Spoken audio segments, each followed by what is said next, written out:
Buenas tardes con todas y todos los presentes a nuestro miércoles de evidencia MIDIS, que tiene por título ¿Es posible un sistema nacional de cuidados para adultos mayores? La Dirección General de Seguimiento y Evaluación del MIDIS organiza este espacio de intercambio y reflexión de evaluaciones y otros estudios para promover la mejora de la política pública basada en evidencia. A continuación invitamos al señor Yuri Chessman, director general de Implementación de Políticas y Articulación Territorial del MIDIS, para la inauguración. Adelante, señor Chessman. Muchas gracias. Muy buenas tardes a todas y todos los participantes y en especial a los panelistas. Reciban un saludo afectuoso del Ministro de Desarrollo e Inclusión Social, Julio de Martini. Para nosotros es muy significativo poder compartir con ustedes este espacio mensual de reflexión de evaluaciones y otros estudios, donde participan panelistas nacionales e internacionales que enriquecen el tema analizado a partir de su experiencia y publicaciones. En esta oportunidad vamos a conocer sobre los resultados del estudio relacionado a la intervención temporal Red de Soporte al Adulto Mayor en Alto Riesgo y a la persona con discapacidad severa Machay. En ese sentido, doy por aperturado esta mesa redonda. ¿Es posible un sistema nacional de cuidados para adultos mayores? Cuya ponencia comprende una de las recomendaciones del estudio cualitativo exploratorio de la implementación de los servicios que brindó la red Amachay a la población adulta mayor con alto riesgo y población con discapacidad severa durante los años 2020 y 2021. La consolidación de un sistema nacional de cuidados para adultos mayores en nuestro país, a cargo de nuestro distinguido panelista Lucas Empel. Por lo tanto, seguimos con este magno evento. Muchas gracias. Agradecemos al señor Yuri Chessman por sus palabras y a continuación presentamos al señor Ahmed Agüero, quien tendrá a su cargo la moderación del evento. Ahmed es coordinador de gestión de evidencias y conocimiento de la Dirección General de Seguimiento y Evaluación del MIDIS. Tiene un máster en gestión y políticas públicas, además de una amplia experiencia en planificación y evaluación, proyectos sociales, programas presupuestales en temas de niñez y adolescencia, secundaria rural, formación en alternancia y voluntariado universitario. Se desempeña también como docente universitario en la Pontificia Universidad Católica del Perú, en la Universidad Peruana Cayetano Heredia y otras universidades. Ahmed, gracias por participar y bienvenido, y tienes la palabra. Muy buenas tardes, Jessica, gracias. Buenas tardes con todas y con todos los asistentes a este espacio Diálogos de Evidencia, en donde tratamos de compartir un poco los estudios y las evaluaciones que se van generando desde la Dirección General de Seguimiento y Evaluación del MIDIS. En esta oportunidad, como bien lo señaló el director general Yuri, a quien agradecemos por la inauguración, vamos a tratar una temática que tiene que ver con población adulta mayor y con personas con discapacidad severa a partir de un estudio que se realizó de la red Amachay. Yo voy a contar un poquito, voy a tener el rol de más o menos guiar los momentos de este espacio. Entonces les voy a contar, vamos a tener primero un momento de exposición a cargo de Lucas Sempe, va a hacer la exposición de este estudio. Luego vamos a tener un momento en donde vamos a poder hacer comentarios las personas invitadas, los panelistas invitados para este evento.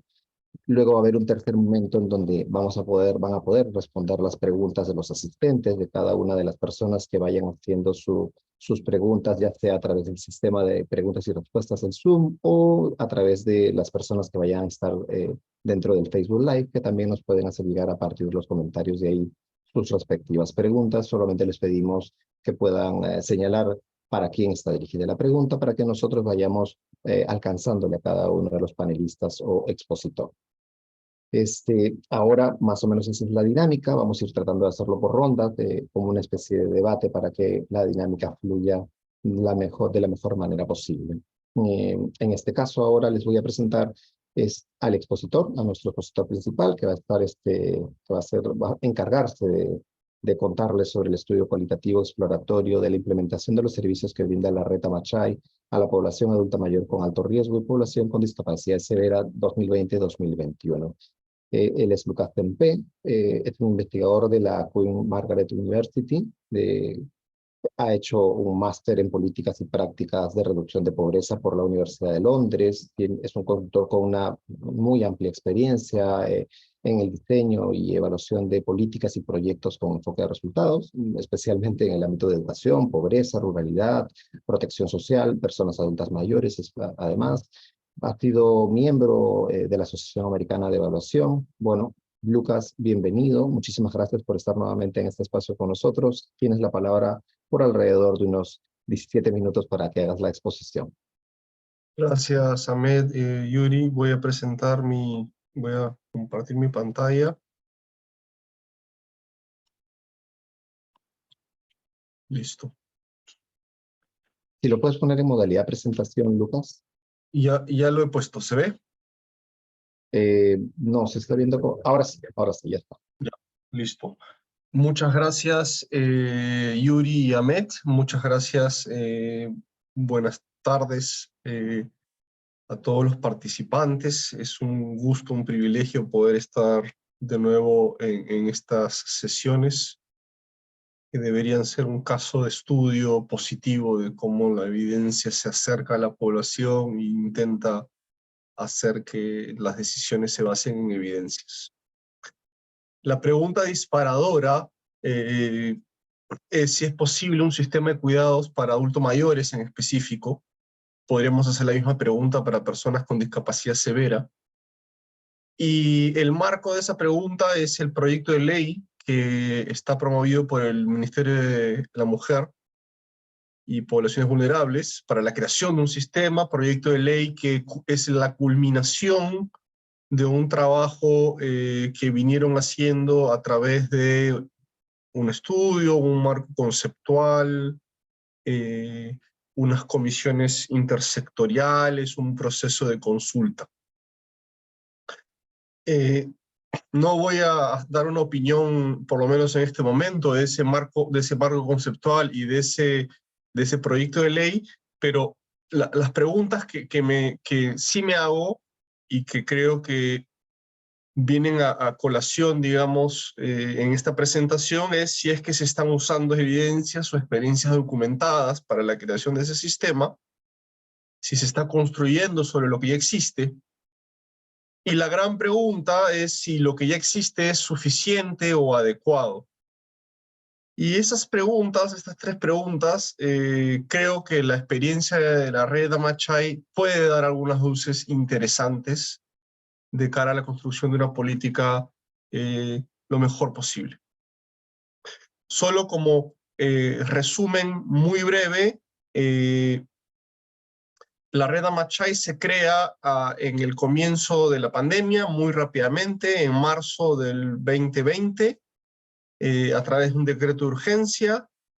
Se sustenta básicamente en articulación intersectorial e intergubernamental. Intersectorial se refiere a los distintos unidades de gestión dentro del Estado, salud, protección social, desarrollo social, etcétera.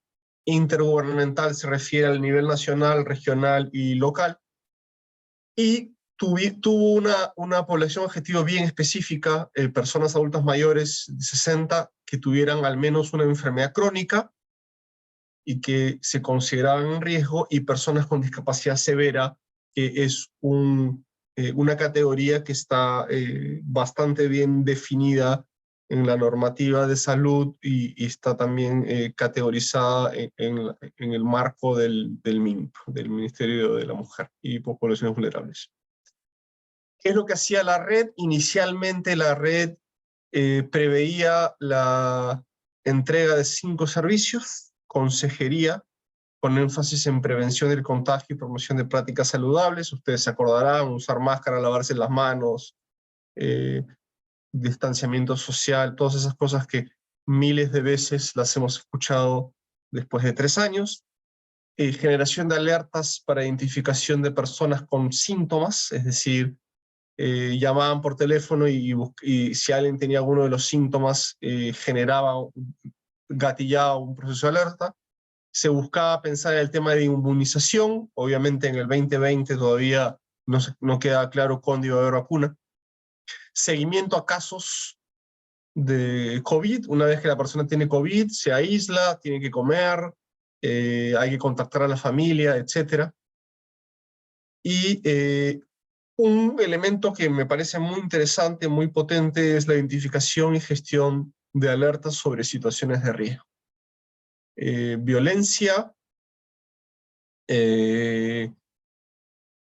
cuestiones de salud mental, etc. Y ese quinto elemento se va añadiendo en el camino. Se implementa en 150 distritos, 25 provincias y 24 departamentos, sobre todo en zonas urbanas. Y acá hay una cosa importante. La política se enfoca en un grupo poblacional que no estaba siendo atendido. Es decir, dicen, ok, Pensión 65 va a atender al adulto mayor en extrema pobreza y en pobreza. Nosotros vamos a atender a aquel que no califica para Pensión 65, pero tiene necesidades. Sobre todo en áreas urbanas, porque pensión cubre bastante bien, no la totalidad, no la universalidad, pero cubre bastante bien población adulta mayor en situación de pobreza en área rural. 77 millones de soles en el 2020 que claramente se oponen o contrastan, esa es la palabra correcta, a una reducción brutal de financiamiento, solamente 3 millones en el 2021. Y esta gran diferencia de financiamiento permite hacer un análisis de Amachay en el 2020 y un análisis de Amachay en el 2021, como un modelo completo y un modelo simplificado funcionaron o no. El objetivo de este estudio fue evaluar la implementación de los servicios, alcanzar recomendaciones para mejorar la implementación. Fue un estudio con metodología cualitativa y básicamente lo que se hizo fue contrastar información documentaria con información primaria recogida en entrevistas a profundidad a diferentes funcionarios de todos los niveles de gobierno y a usuarios del arte. Bueno, vamos a los hallazgos.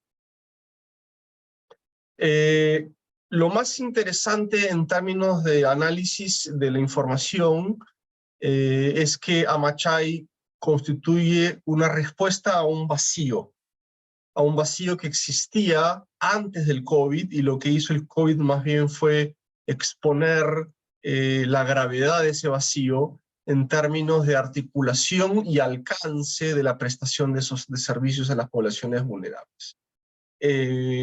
La manera más fácil de explicarlo es comparar el número de servicios y la cantidad de presupuestos que el Estado peruano pone en primera infancia versus lo que hace y lo que pone en adulto mayor y persona con discapacidad. No quiere decir que hay que quitarle a la primera infancia. Lo que quiero decir es, mientras que primera infancia sabiamente ha sido una prioridad de Estado, no de gobierno, sino de Estado, otras áreas, otras poblaciones vulnerables no necesariamente lo han sido, y el COVID hizo que fuera necesario responder. Una cosa muy interesante del diseño es que combina experiencias exitosas que el propio MIDIS había puesto en marcha. Sello municipal, seguimiento nominal, padrón nominado. Hay varios elementos muy valiosos, muy potentes que el MIDIS combina para hacer que esta intervención rápidamente se pueda diseñar y que rápidamente se pueda desplegar. No tienen una teoría del cambio, lo que sí tienen es claramente una población objetivo bien definida y un problema público a resolver, la atención a esta población en una situación de emergencia. El diseño estuvo bien centralizado en el gobierno nacional, especialmente en el MIDIS. Eso en algunos niveles de gobierno inferiores causa algo de crítica o manifiestan que podría haber sido mejor. La definición de la población, como mencioné, fue hecha en base a lo que había de información en ese momento en el ámbito científico. Sabíamos que los adultos mayores y las personas con discapacidad eran más vulnerables. Hubo un proceso inicial muy rápido, muy intenso de mapear casuística y frecuencia de adversidades. Eso ayudó a que esos primeros 5 servicios que se querían hacer se fueran testeando, se fueron viendo qué cosas funcionaban, qué cosas no funcionaban, entregar medicamentos no funcionaba, gestionar con gobiernos locales la entrega de alimentos sí funcionaba, hacer seguimiento tan seguido en algunas poblaciones era más difícil porque había un poco de agotamiento o saturación telefónica. En otras poblaciones estaban muy agradecidos porque cumplía un rol de soporte emocional. Entonces fueron testeando al comienzo y fueron adaptando y encontrando ajustes en el medio de la flexibilidad que permitía una emergencia. En términos de diseño, surge una zona gris. En términos de competencias, el ente rector de las secciones poblacionales, adulto mayor, joven, niño, es el MINP. El MIDIS tiene rectoría sobre poblaciones, sobre la parte de desarrollo, pobreza, entonces ahí hay un traslape que genera ruido, generó ruido, no necesariamente destruyó, pero genera ruido y ahí que es un tema que hay que tener en cuenta. La lógica del proyecto la podemos graficar de esta manera. Los 3 productos que se entregan a la población están en azul: consejería, alertas y afiliación al SIS. Estoy acá en una tasa muy baja porque ya había un gran porcentaje de afiliación al SIS. Las actividades están básicamente ligadas al seguimiento nominal, a la identificación de usuarios. Y acá atrás están las actividades que permiten que se haga esto de acá. Tener un padrón nominado, tener un sistema de seguimiento.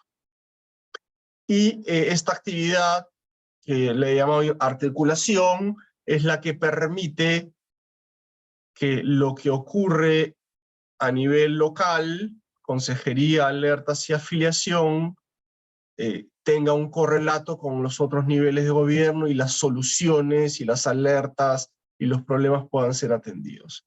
Había un sistema de monitoreo bastante completo y había una serie de herramientas informáticas, sobre todo una plataforma después, que permitía todo el sistema de seguimiento y todo el sistema de padrón nominado que funcionara. Vamos a revisar rápidamente, no me queda mucho tiempo, entonces voy a tener que apurarme. Vamos a revisar algunos de estos procesos. Les voy a ir contando algunos hallazgos interesantes. El proceso de identificación de usuarios fue complejo. Lograron juntar bases de datos de telefonía, de censo, del MIDIS, muchas bases de datos de salud, de SIS, de salud, y lograron construir una muy buena base de datos que ojalá no se perdiera ese ejercicio. Obviamente hay complejos temas de protección de información personal, eso implica normativas y métodos informáticos que permitan compartir información de manera segura, ágil, oportuna y ordenada. Mientras que en el primer año la identificación de la población potencial ocurre desde arriba hacia abajo, en el medio de la emergencia, en el segundo año más bien le permiten a los gobiernos locales tener más autonomía e iniciativa para incluir usuarios. Y eso fue un proceso interesante. Obviamente con una base de datos original, esta segunda fase del proceso se hace viable, creo yo. El proceso de seguimiento, es decir, de llamadas telefónicas 1 a 1, lo hicieron los gobiernos locales. Hubo personal contratado para eso y obviamente la contratación del personal es crítica para que haya funcionado ese seguimiento. Sin personal designado que pueda estar sentado y llamar por teléfono y anotar los hallazgos y hacer las coordinaciones, es muy difícil darle sostenibilidad a un proyecto así. El servicio de consejería, orientación en prácticas saludables, fueron dados cientos de miles de consejos, fue brindada información sobre bastantes aspectos, hubo un proceso de capacitación a las personas, hubo procesos de hasta se le dio soporte emocional a las personas que llamaban, se fueron creando protocolos de temas y de cómo abordar los asuntos, desde los más difíciles como violencia doméstica, qué tipo de preguntas hacer, hasta los más sencillos de limpieza de la casa, qué cuidados hay que hacer ante el COVID y demás. Y es ahí donde las identificación de situaciones de riesgo, de salud y vulnerabilidad ocurrían. Y eso activaba ciertos procesos de atención, de coordinación y atención con el gobierno local, con la OMAPED, con cualquier entidad que pudiera tener un rol en ayudar a esa persona. Hubo un proceso de soporte, monitoreo de datos, se construye una plataforma bastante potente de seguimiento, se puede ver cuál es el avance de cada gobierno local, pero en el nivel nacional tienes instituciones que no terminan de usar la plataforma porque tienen las propias, como el MINP y de salud. La articulación intersectorial e intergubernamental fue súper interesante porque, a diferencia de la práctica normal de muros entre instituciones, acá hubo un ejercicio de arranque de mucha coordinación y gestión, de compartir bases de datos, de reuniones constantes para tomar decisiones. Y a nivel local era más bien la coordinación para resolver las alertas y para atender a los problemas de las personas. Cuando había más presupuesto, había gente asignada en el nivel nacional y estaban las personas asignadas en el gobierno local, y eso permitía que fuera más eficiente y rápido. No solo financiamiento es importante, también fue importante la experiencia previa de articulación que venían de otros programas, el MIDIS con sus oficinas de articulación y con la práctica de articulación territorial también dio un soporte importante ahí.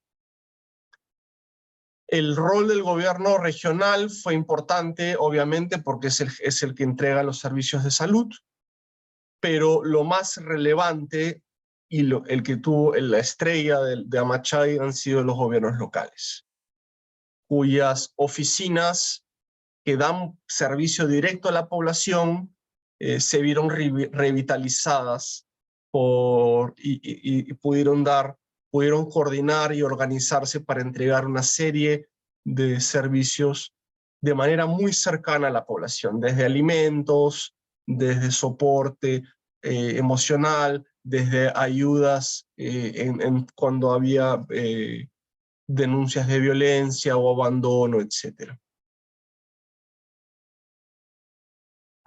¿Cuánto tiempo me queda, Ahmed? Discúlpame. Tienes 3 minutos más. 3 minutos más, ok.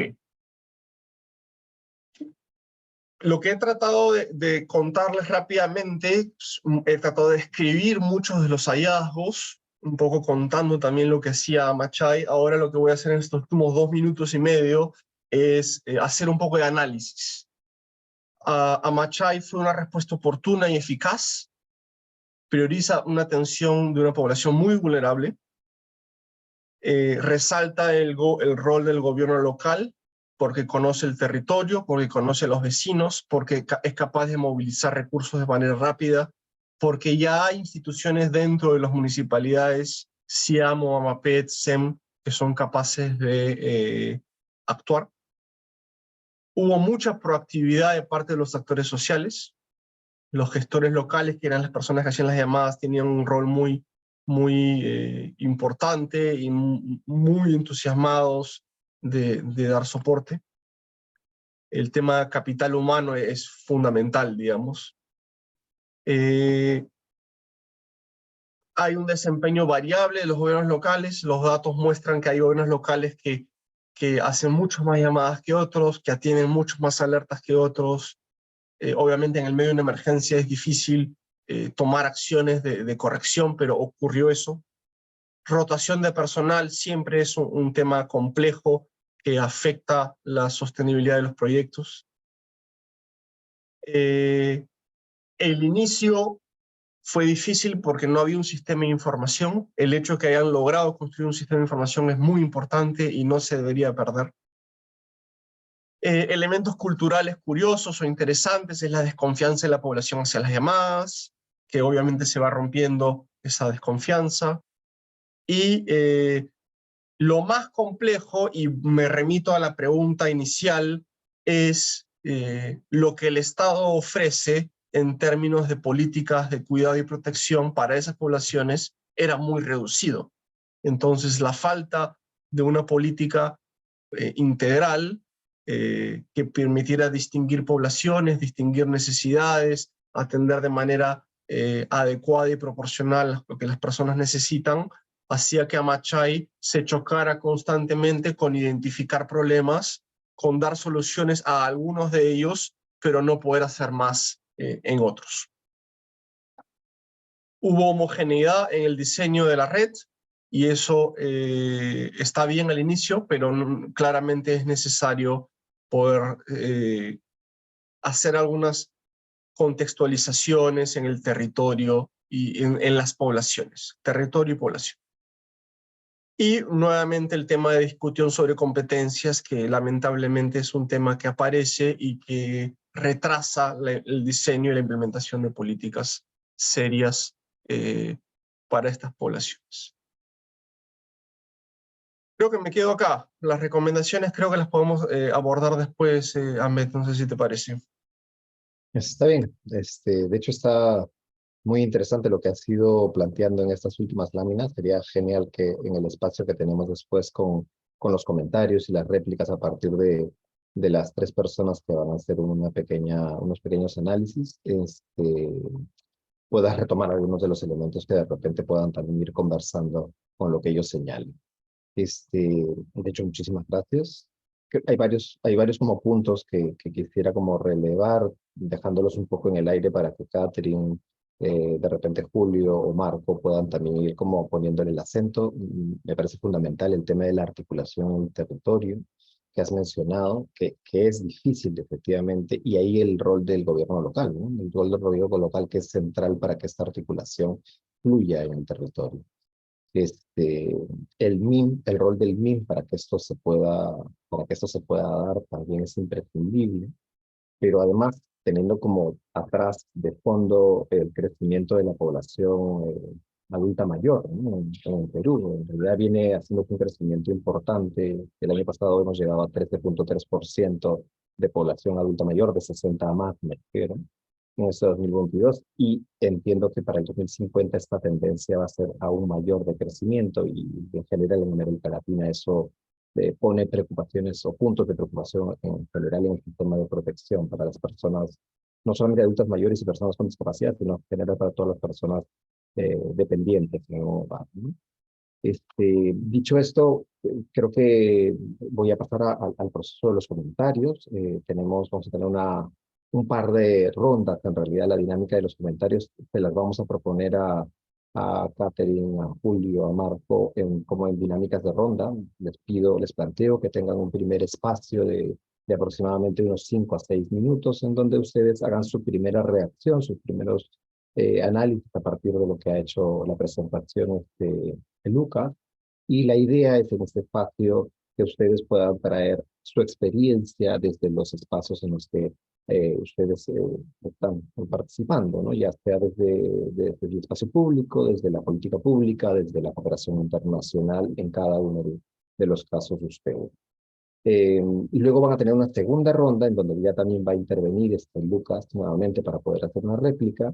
Van a poder comentar o complementar ya no solamente a partir de lo que han venido trayendo ustedes, sino también a partir de lo que han señalado los demás panelistas. Entonces, en esta primera ronda vamos a empezar con Catherine Castillo. Ella es nuestra primera comentarista. Ella es experta en servicios para personas adultas mayores en el territorio. Es abogada por la Universidad de San Martín, egresada de la maestría en Derecho por la Pontificia Universidad Católica del Perú. Se ha desempeñado como directora de la Dirección de Personas Adultas Mayores del Ministerio de la Mujer y Poblaciones Vulnerables, ha sido gerente de Desarrollo Humano de la Ministeria de San Borja, coordinadora también del MIP en la red de soporte a las personas adultas mayores en alto riesgo y personas con discapacidad severa, justamente la Ruta Machay. Ha participado también en la formulación, en la implementación de la Política Nacional Multisectorial para Personas Adultas Mayores al 2030.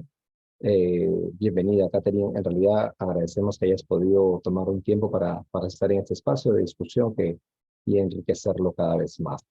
Tienes la palabra en este primer momento durante unos 5 minutos y luego hacemos como una siguiente ronda para complementar. Cuéntanos.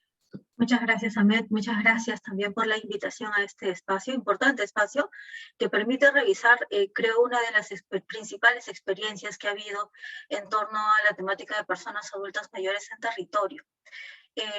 Antes de eso, sí reconocer la labor que se realizó en territorio por parte de todos los equipos involucrados, gobiernos locales, en los 152 distritos, también el equipo del Ministerio de la Mujer y Poblaciones Vulnerables, del Programa País, del Ministerio de Salud en general. Fue todo un despliegue de personal a lo largo de todo el país, en los momentos en los que no existía, en realidad todo estaba a puertas cerradas, ¿no? Eran los primeros días, las primeras semanas de pandemia, y habían servicios que no estaban funcionando.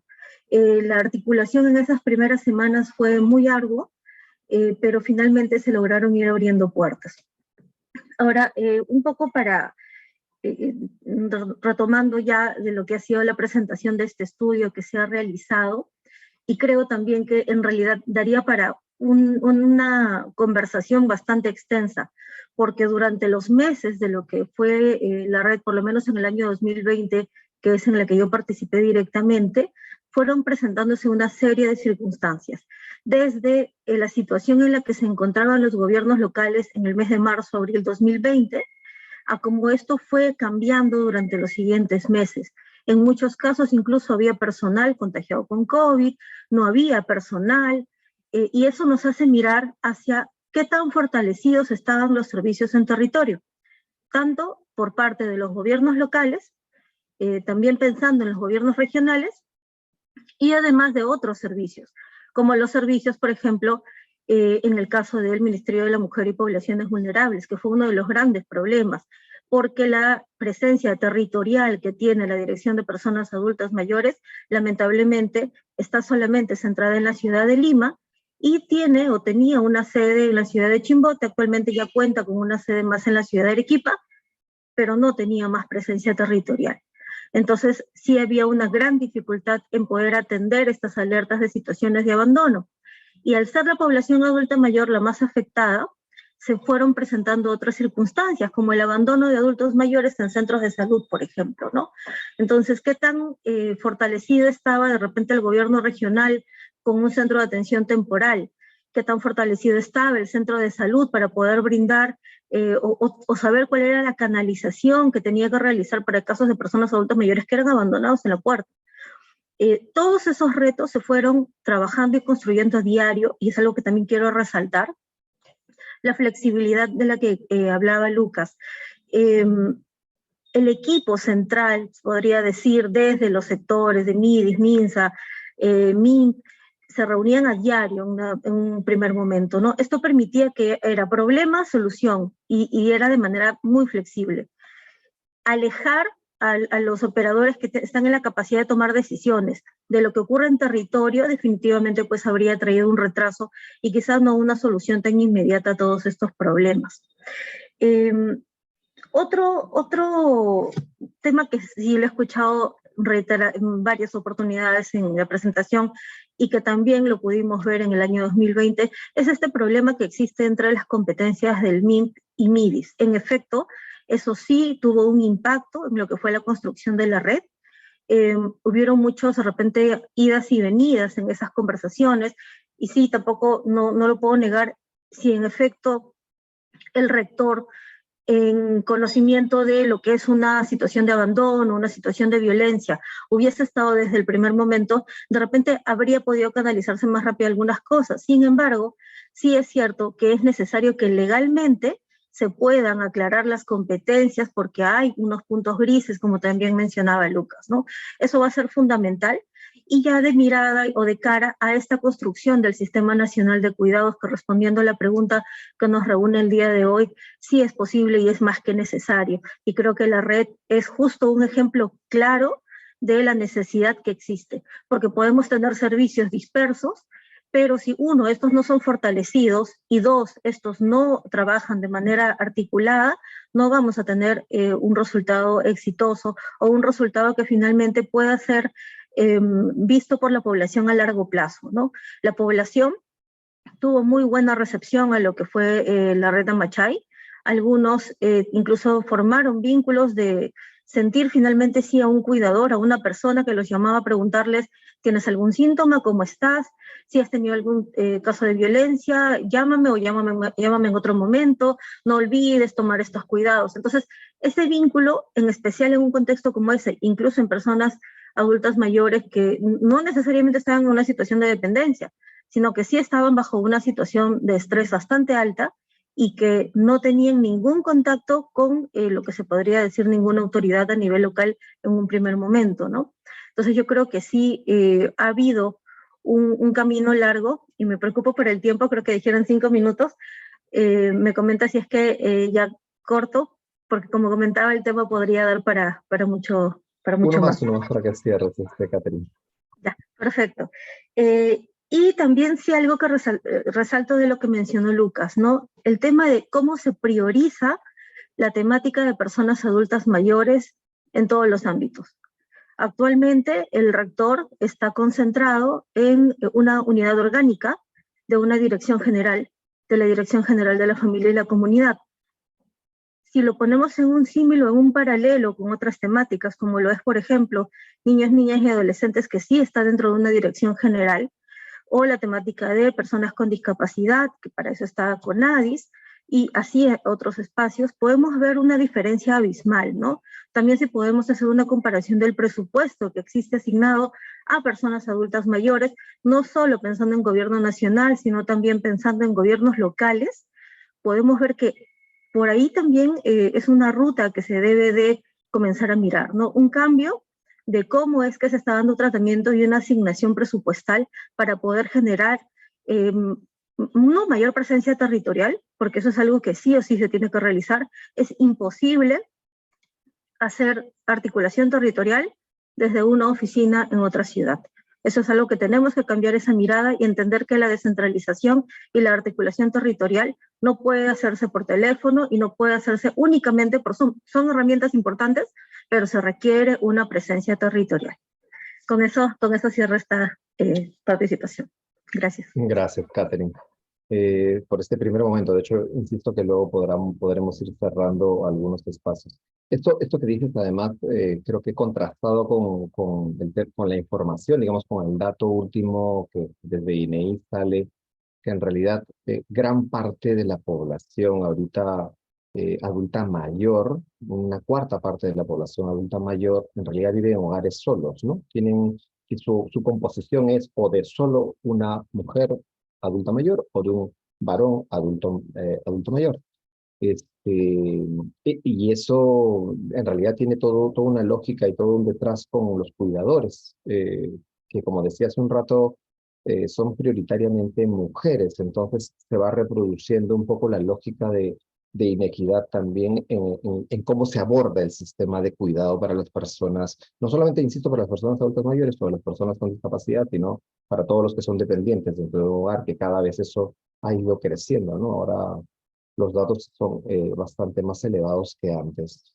Te agradecemos mucho. Vamos a pasar con Julio Maica. Julio es director general de Políticas y Estrategias del MIDIS, es médico cirujano egresado de la Cayetano Heredia, es magíster en Salud Pública por esta misma universidad y magíster también en Gerencia Social por la Pontificia Universidad Católica del Perú.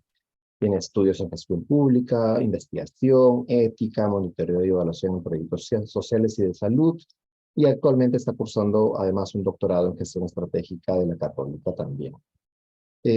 Adelante, Julio, tienes la palabra. Yo en este caso aprovecho un poco, entiendo que Julio va a tener que escapar pronto por un tema formal del trabajo en el MIDIS, así que vamos a hacer una excepción y vamos a él darle los 10 minutos juntos que teníamos previstos para cada uno, porque no va a poder estar en la segunda ronda.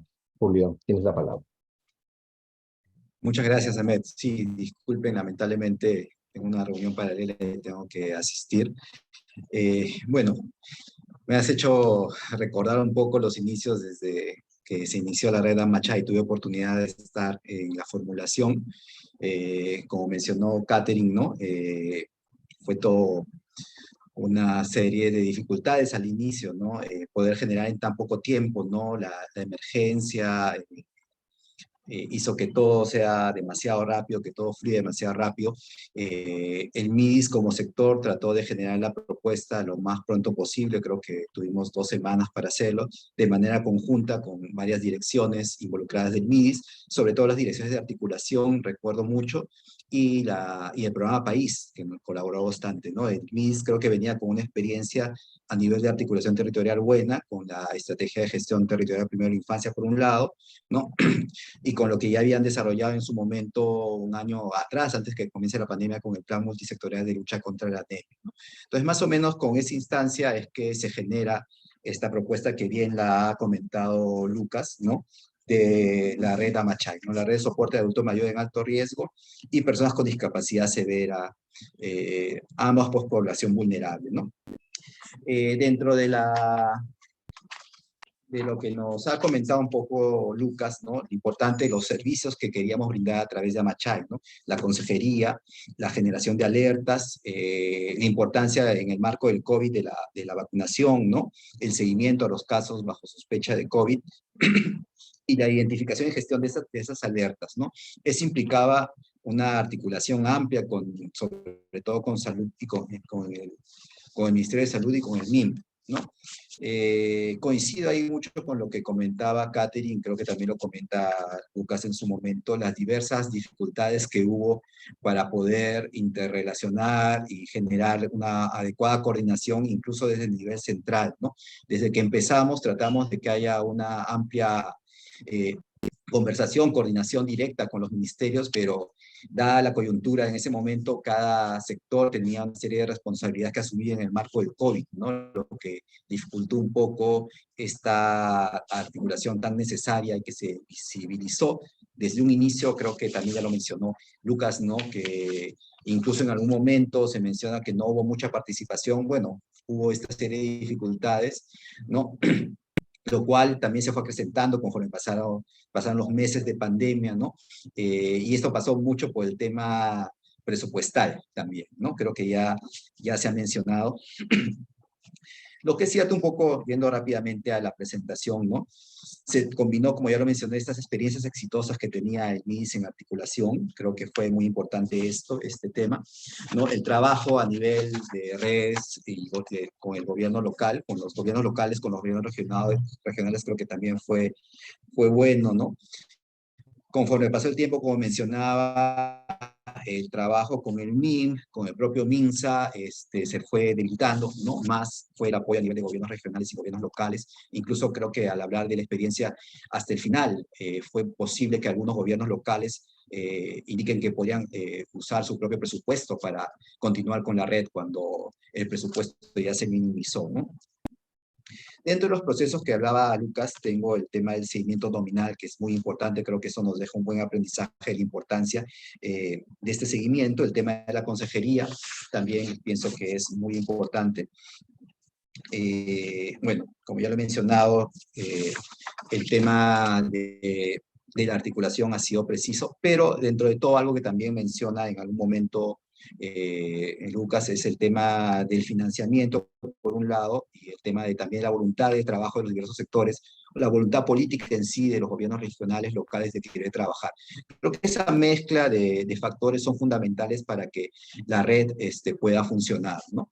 Lamentablemente, pues, en el transcurso del tiempo fue decayendo el tema presupuestal, como se ha mencionado, ¿no? Pero es parte de lo que se veía venir, porque fue un poco difícil al final que se pueda continuar con este tema. Creo que surgieron más temas adicionales. Bueno, después incluso de la pandemia tenemos otros problemas, ¿no? Lo que es cierto que sí deja buenas lecciones aprendidas, ¿no? Lo primero es que se tuvo una respuesta oportuna y eficaz. Creo que incluso deja lecciones aprendidas en este marco, pensando un poquito en el tema de un sistema de cuidado, un sistema de protección social que vaya más allá de lo que de esta respuesta, por un lado, a la emergencia por COVID. Ahora tenemos un escenario de emergencia climática, ¿no? Que también tenemos que ver cómo responder a esto, ¿no? Entonces se tuvo una respuesta en su primer momento casi oportuna, inmediata, ¿no? Se priorizó la atención a un grupo de población vulnerable. Esto también ayudó mucho el hecho que hay instituciones establecidas, ¿no? Como CIAN, OMAPED y la CEN, ¿no? En el caso de adultos mayores. Bueno, igual también ya lo mencionó Lucas, algunos cuellos de botella, ¿no? En relación al trabajo local, ¿no? Y el tema, pues, que salta es la falta de una política o de una visión de protección social, ¿no? Un sistema de protección social, ¿no? Y un sistema de cuidado, ¿no? No sé cómo voy el tiempo, pero creo que no me va a alcanzar mucho el tiempo para seguir con los Tienes comentarios. todavía, Yo quería pasar... unos 4 minutos. Ok. Yo quería pasar un poco más cómo lo estamos viendo desde el MIS en función a la política y en función a la normativa, ¿no? Por un lado tenemos un escenario para la protección social donde hay que considerar que luego del COVID tenemos la emergencia climática y se nos viene una posible crisis alimentaria, ¿no? La evidencia te dice que hay impactos sociales, hay impactos económicos, y cómo tenemos que invertir, pues, en transferencias monetarias, en seguridad alimentaria, en acceso a servicios básicos, ¿no? En potenciar la capacidad productiva, ¿no? Dinamizar la economía local, ¿no? Y esto implica, pues, que generar, pues, un sistema donde involucremos a todas las familias pobres, pobres extremas, y ahora pensando en la población vulnerable, ¿no? Y más aún ahora en el tema de pobreza urbana, ¿no? Que se ha mencionado ahora en la presentación del Banco Mundial, que 7 de cada 10 pobres viven en zona urbana, por ejemplo, ¿no? Entonces necesitamos, pues, pensar o repensar en un sistema de cuidado, pues, que sea inclusivo, ¿no? Pensando en los enfoques de derecho, género, interculturalidad, ¿no? Un sistema clave para el bienestar en personas vulnerables, ¿no? Darles una oferta integral de servicios de cuidado, ¿no? Desarrollar respuestas tempranas, pensar en el cierre de brechas, ¿no? Y en ese sentido, pues, hay una serie de normativas, ¿no? Desde la Convención Interamericana por Protección de los Derechos Humanos, a nivel país, la Ley de Persona Adulta Mayor, la Política Nacional Multisectorial de Discapacidad para el Desarrollo, ¿no? Tenemos el tema del Sistema Nacional de Cuidados del MIN, ¿no? Hay alguna información, ¿no? Pero aquí ya para entrar a nuestra política, la Política Nacional de Desarrollo e Inclusión Social 2030, pues tenemos un eje específico para el adulto mayor, ¿no? El objetivo prioritario 4, ¿no? Mejorar la calidad de vida de las personas adultas mayores. Creo que ese es un tema que hemos visto ya hace tiempo en las versiones anteriores de la política. Creo que desde el enfoque de ciclo de vida siempre hay un interés, y ahí creo que con Ahmed hemos tenido muchas discusiones en donde nuestro enfoque es, por un lado, así como en algún momento el MISA puede desarrollar todo el sistema de desarrollo infantil temprano, incluir indicadores dentro de la ENDES, ¿no? Nosotros también en algún momento con Ahmed y el equipo de la dirección de seguimiento, pensábamos que podemos llegar a tener algo similar con el adulto mayor, ¿no? Lograr poder visualizar este indicador de resultado final, ¿no? Que queremos mejorar la calidad de vida del adulto mayor, ¿no? A raíz de eso, en la política hemos incluido los lineamientos relacionados con incrementar la independencia física, mental y emocional de los adultos mayores, su autonomía económica y su autonomía social, ¿no? Eso hay que medirlo, ¿no? Y es parte de un trabajo que hemos empezado en un momento antes de la pandemia, ¿no? Con el equipo de la Dirección de Seguimiento. Es algo que queremos que se continúe, ¿no? Desde MIDIS. La política va a influir, esperemos, en que esto pueda seguir caminando, ¿no? Igual, creo que es muy relevante continuar en este trabajo que ya ha iniciado para poder tener estos resultados y poder medir un poco más el tema de la calidad de vida. No voy a entrar a discusiones puntuales porque creo que se me va el tiempo, he tratado de correr. Creo que también vamos a hablar un poco con Pensión 65, creo que está mi colega Julio Mendiguri por ahí, ¿no? Y pero creo que sería eso, tratando de cumplir con mis 10 minutos. Gracias.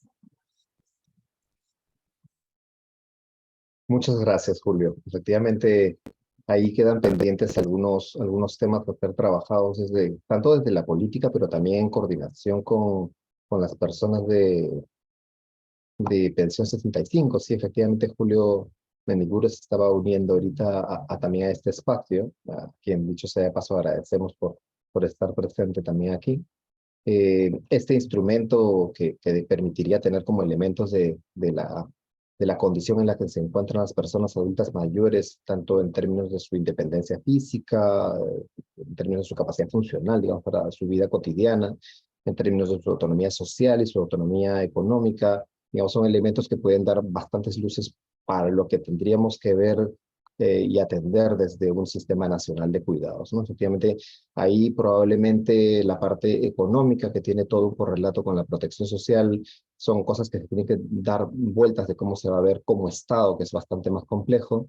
El tema de salud que tiene que llegar con calidad en el territorio en donde están las personas adultas mayores, pero el Sistema Nacional de Cuidados, claro, tiene el reto en realidad de que no solamente tiene que pensar en términos de que hayan personas desde el espacio del territorio, sino también pensar en cómo estos cuidadores, ya sean desde el hogar, privados, desde el gobierno local, tengan además las condiciones suficientes para hacer su labor, ¿no? Y más aún si es que esto contribuye a ir rompiendo inequidades de género, que normalmente son siempre las mujeres las que terminan cuidando a las personas adultas mayores. Muchísimas gracias por tus comentarios. Vamos a seguir comentando sobre también el tema de la política, así que seguramente podrá ser interesante si es que luego puedes volver a entrar al espacio. A continuación va a estar Marco Stampini. Marco, muchísimas gracias también por estar en este pequeño espacio de diálogo, de discusión para contribuir con el conocimiento para la política pública. Marco es especialista líder en protección social del Banco Interamericano de Desarrollo. Marco es italiano y cuenta con un doctorado en economía de la Escuela de Estudios Avanzados de Santa Ana. Su trabajo se centra en la elaboración, implementación y evaluación de estrategias y proyectos de protección social, particularmente en las áreas de transferencias monetarias y cuidados de larga duración. Es autor de diversos reportes. En este caso hay uno que ha salido hace muy poco, que es Envejecer en América Latina y el Caribe, protección social y calidad de vida de las personas mayores, entre otros. Adelante, Marco, tienes la palabra. Como hemos conversado, primero durante unos 5 minutos y luego tenemos otra segunda ronda para que puedas complementar. Ok. Muchas gracias. Quiero agradecer al MIDIS por la oportunidad de participar en este seminario y llevar el punto de vista de un equipo donde trabajo en el Banco Interamericano de Desarrollo sobre temas de envejecimiento y cuidados de largo plazo. Entonces, en un estudio que tú mencionaste, Ahmed, miramos a la calidad de vida de las personas mayores en los países de América Latina y el Caribe y cómo esto se relaciona con la protección social.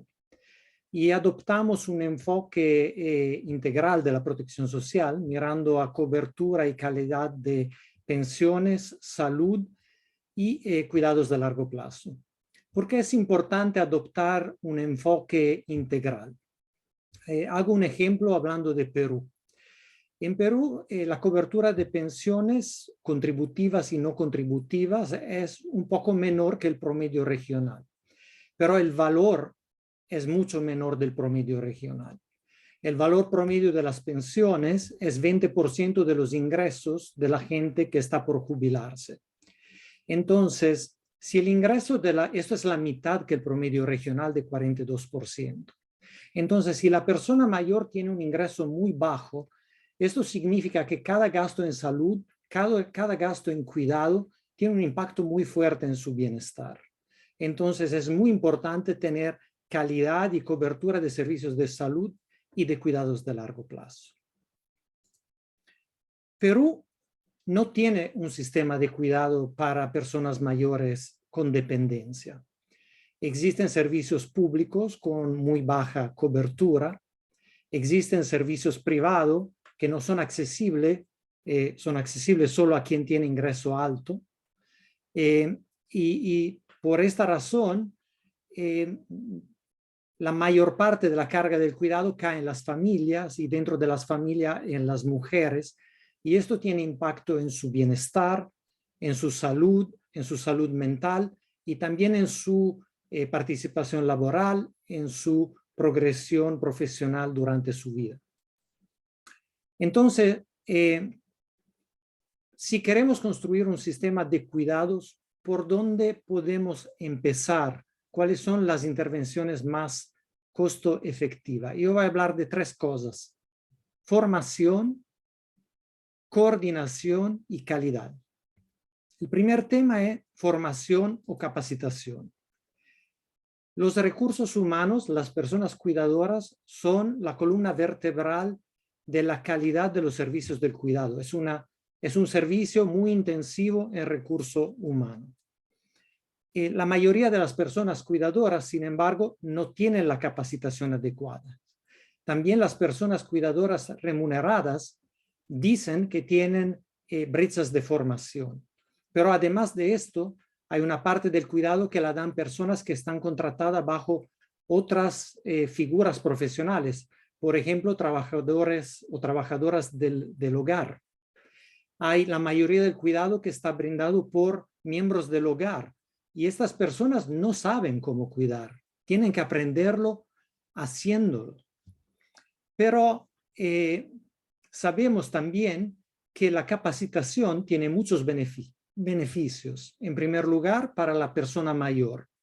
En segundo lugar, para la persona que cuida, porque aumenta su satisfacción, aumenta su salud mental, reduciendo el estrés y también ofrece oportunidades de progresión profesional.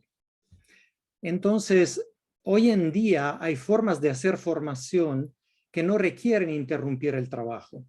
Se pueden combinar el trabajo de cuidador con el formarse, con plataformas virtuales o modalidades híbridas. Son intervenciones que se podrían desarrollar en larga escala y que no son muy caras. Entonces, tenemos que aprovechar esta oportunidad.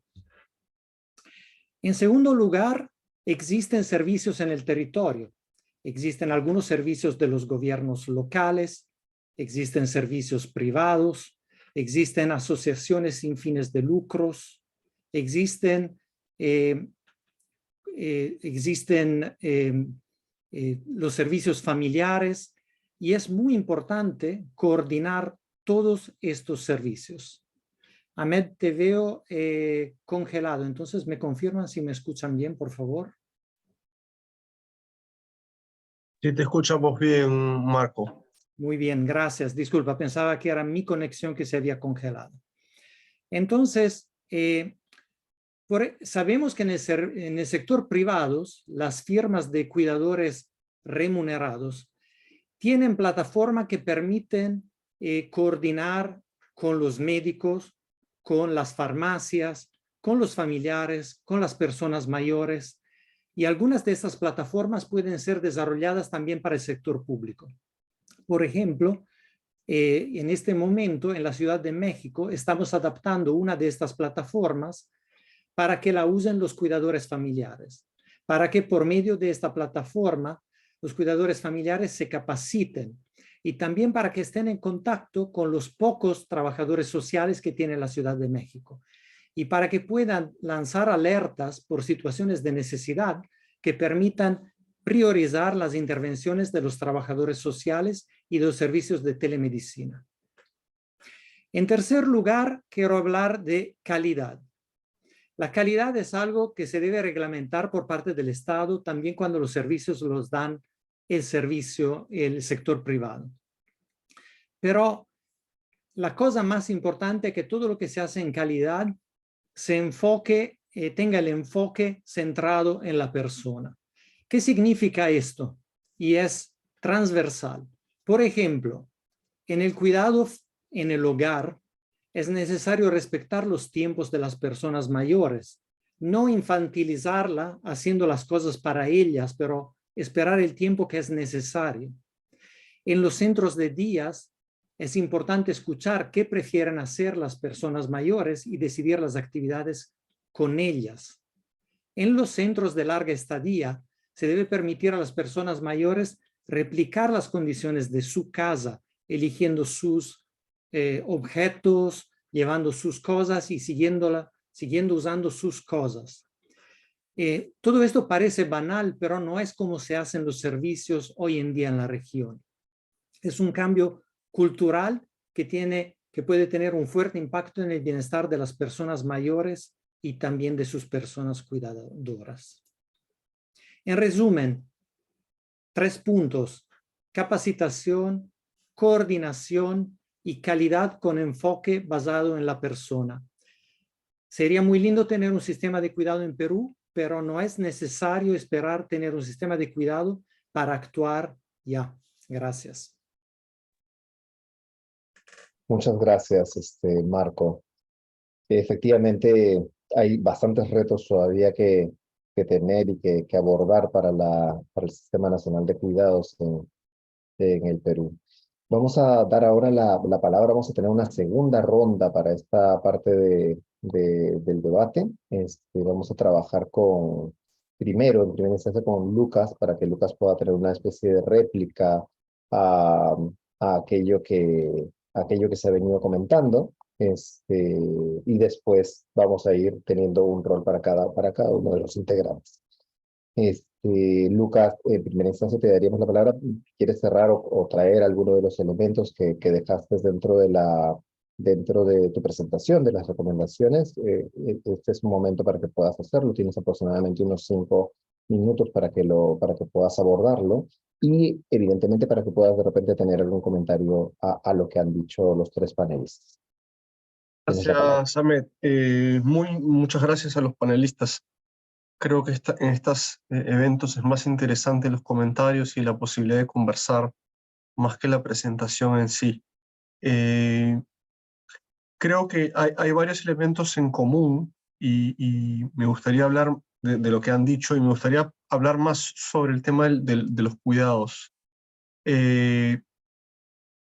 Se viene impulsando la idea de economía del cuidado, se viene impulsando hablando de los cuidadores. Por ejemplo, hay un par de fondos en el Perú que están financiando investigaciones al respecto. Pero yo concuerdo con Marco que lo importante no es construir un sistema, sino la provisión de servicios que tengan calidad, que tengan una cobertura, y en ese sentido Catherine hablaba mucho de los territorios y de la limitación que tiene el MINP, el Ministerio de la Mujer y Poblaciones Vulnerables, en llegar al territorio, lo que contrasta con otras entidades como la del MIDIS, que tienen más llegada al territorio. Yo he trabajado mucho tiempo investigando una iniciativa en Brasil que me parece sumamente valiosa porque une el tema de economía del hogar. Es una alternativa de bajo costo que se llama el programa Mayor Cuidado, que básicamente es, ve varias cosas que ha mencionado Marco también. Capacita a cuidadores laicos en zonas vulnerables, a personas que son de la región, que les dan acceso a un trabajo digno, formal, y estas personas acompañan a adultos mayores en su región una cantidad de horas. Puede ser entre 1 tarde a 5 tardes o 5 mañanas, o sea, de 3 a 4 horas a 20 horas a la semana, digamos.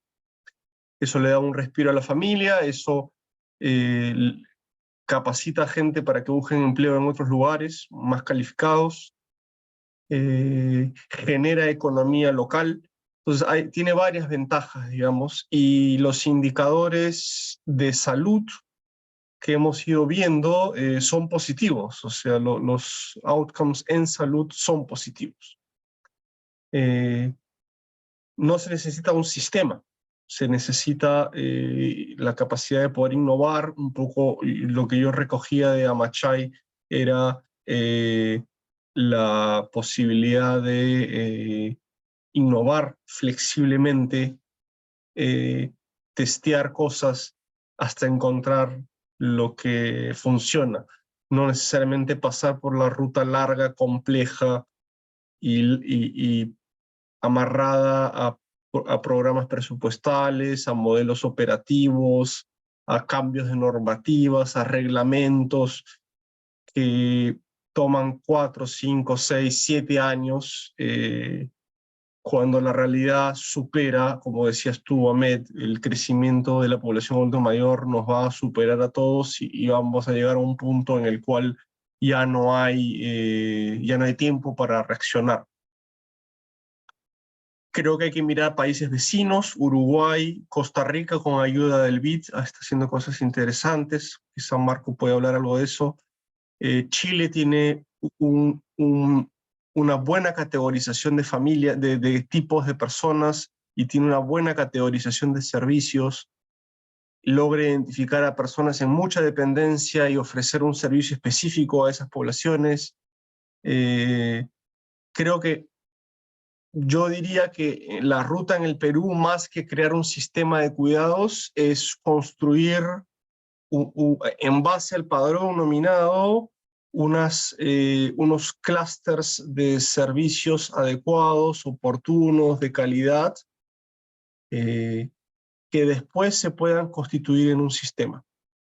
Que esa era un poco la recomendación que hacíamos en el estudio, es has tenido éxito en varias cosas, empaquétalas, pilotéalas más tiempo, agrégale, quítale, pero responde a las necesidades de tu población. En una emergencia, mezclar discapacidad con adulto mayor para servicios generales funciona, pero ya en el tiempo requieren cosas diferentes. Uno requiere más rehabilitación que el otro, por ejemplo. Uno va a tener más enfermedades crónicas y va a necesitar atención médica con una frecuencia distinta. El tema de salud mental en el adulto mayor tiene una serie de características complejas, el porcentaje de población con demencia, Alzheimer es alta, hay que capacitar a los cuidadores en eso, hay que darle soporte a los cuidadores, o sea, son cosas diferentes que hay que saber atender. Me quedo por ahora ahí, muchas gracias. Gracias, Lucas. Aprovecho para decir que en realidad en este segundo momento sí podríamos, si les parece bien, tener la cámara prendida a todos los panelistas. Catherine, Lucas, mantén prendida la cámara, Marco también. De esa manera tenemos este espacio más de debate. Digamos, ahora el turno es tuyo, Catherine, para que cierres con algunas de las ideas que se han venido conversando, algunos de los elementos de repente que se quedaron pendientes en tu primer momento de intervención. Efectivamente, creo que las últimas cosas que ha dicho Lucas también resuenan bastante, ¿no? En términos del sistema de cuidados. Efectivamente, uno de los elementos que a mí me llama mucho la atención cuando hemos revisado la literatura es lo mucho que se necesita, digamos, darle apoyo, un acompañamiento a las cuidadoras de las personas dependientes, ¿no? Y a eso creo que todavía no estamos llegando casi por ningún canal en el Estado peruano, ¿no? Pero nada, tienes la palabra, Catherine. Muchas gracias, Ahmed. Sí, en efecto, y en ese aspecto, y bueno, en varios coincido plenamente con lo que mencionaba Lucas. Igual de repente, para retroceder un poquito, cuando se hablaba de este tema de fortalecer los servicios territoriales, nuestra legislación prevé primero los centros integrales de atención al adulto mayor a través de los gobiernos locales. Como un dato de repente importante que mencionar, son aproximadamente 1.900 municipalidades a nivel nacional, de las cuales solamente 1.200 aproximadamente tienen un CIAM creado. Y de estas 1.200, ¿cuántos CIAM están realmente en funcionamiento? En los 3 primeros meses de este año, solamente aproximadamente 200 municipalidades habían registrado actividades en el sistema que utiliza el Ministerio de la Mujer y Poblaciones Vulnerables para monitorear sus actividades. Por eso mencionaba en su momento este fortalecimiento. Por otro lado, la normativa peruana nos habla de los centros de atención de día, centros de atención residencial, centros de atención de noche. Cuando evaluamos estos servicios, y también lo mencionaba Lucas, me parece que también Marco, ¿cuál es el estado de estos servicios? No solamente es que existan, que en realidad el número de servicios públicos que existen es bastante bajo. Son 5 centros de atención residencial aproximadamente, un centro de atención de noche, aproximadamente 22 centros de atención de día a nivel nacional, para una población de más de 4 millones de personas. Pero no solamente es en el número, sino es en la calidad del servicio que se está brindando. Y más allá de eso, ¿en qué tan especializado está el servicio? Y acá viene otro gran reto. La población adulta mayor es totalmente variada. El hablar solamente de personas adultas mayores no quiere decir que yo voy a tener a características definidas, sino que voy a tener probablemente, como también ya lo han mencionado, una persona adulta mayor con una dependencia parcial o una persona adulta mayor que ya está en una situación de fragilidad. Y, por ejemplo, en una conversación con una especialista, justo que conversaba en alguna oportunidad en este marco de creación del Sistema Nacional de Cuidados, le sorprendía mucho el que existan personas autovalentes en centros de atención residencial.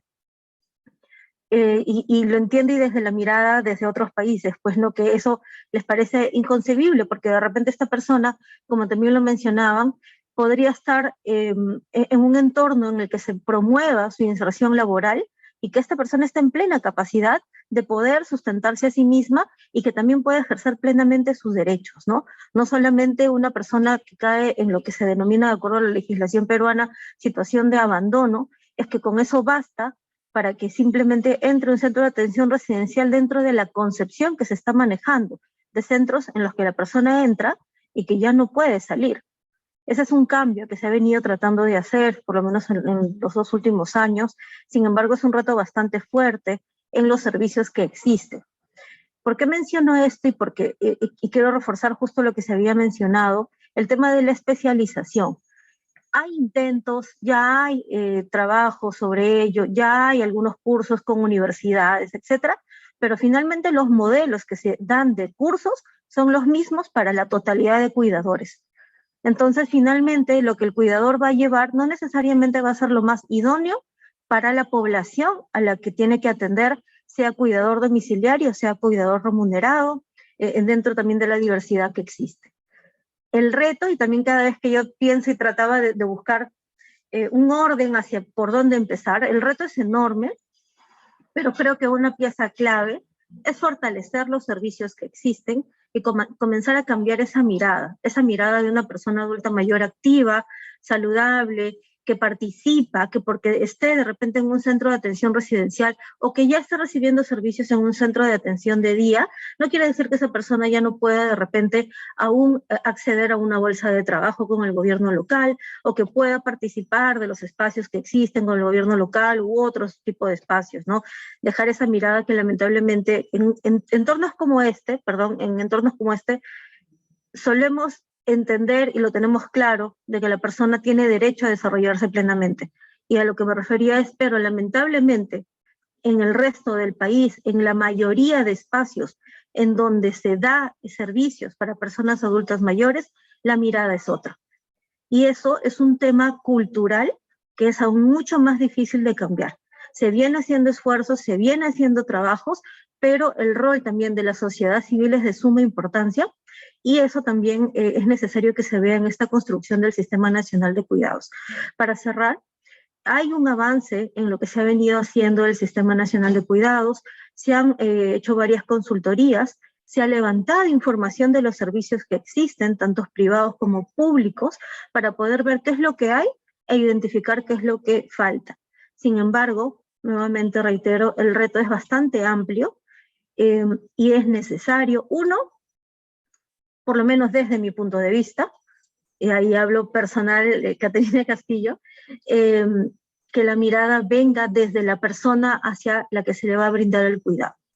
Luego de eso pueden aparecer otras situaciones como que sí es pieza clave la del cuidador, el tema también del enfoque de género, de que pueda accederse a capacitaciones de manera adecuada, pero tiene que primero verse a la persona que va a recibir el servicio de cuidado y a partir de ello fortalecer los servicios que existen en territorio porque son los que están más cercanos y en efecto, como mencionaba Marco, que pueda igual ya a partir de ahí irse construyendo el sistema, ¿no? No hay que enganchar una cosa con la otra porque si no, realmente ese es un trabajo que va a tomar muchos, muchos años todavía. Gracias, Catherine.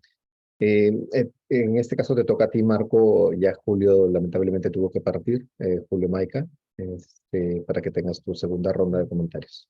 Hago algunos comentarios también mirando las preguntas que llegaron del público. Un primer comentario, sigo lo que mencionó Catherine ahora de la relación entre pobreza y dependencia. El sistema de los servicios de cuidados de larga duración, el Perú lo va a necesitar en futuro también si la pobreza termina. Es decir, es un tipo de vulnerabilidad que todas las sociedades, también las más ricas, tienen, y el servicio de cuidado es oportuno desarrollarlo para todas poblaciones que estén en una situación de dependencia. Después se puede pensar en que la persona que está en pobreza no pague el servicio y la persona que es de ingreso alto pague el servicio o una parte de ello con copago. Sin embargo, es oportuno pensar a servicio para toda la población que tiene dependencia. Esto también asegura que apuntemos a una calidad de los servicios mayor.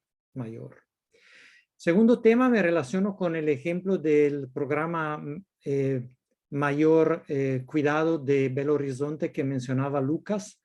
Y Brasil tiene algunos de los programas de atención domiciliaria coordinado entre sector salud y sector social más interesantes de la región. Tiene también en otras partes, en São Paulo.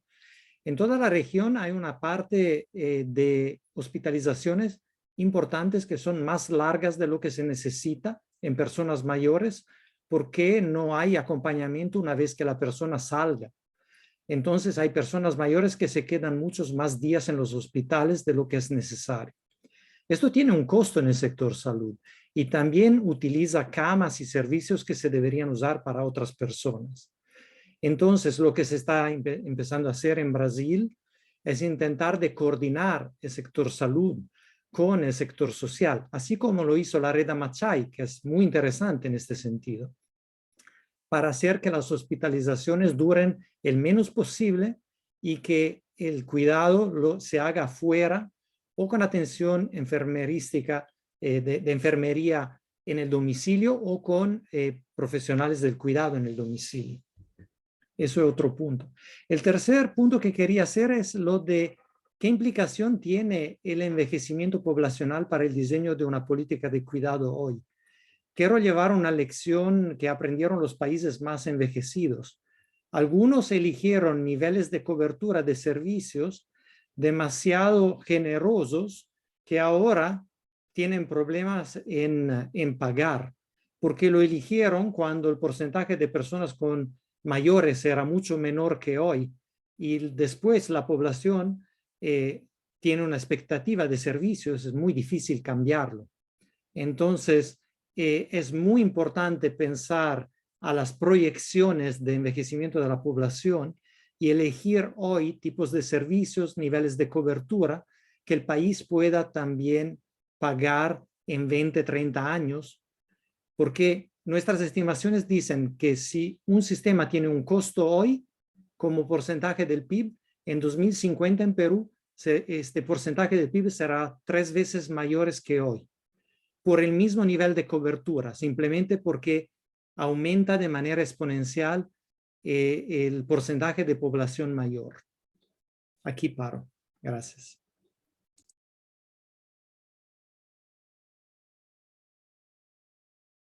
Gracias, Marco. No sé si Lucas quieres hacer una réplica nueva, pero aprovecho para ir soltándoles algunas de las preguntas que han ido llegando de los participantes.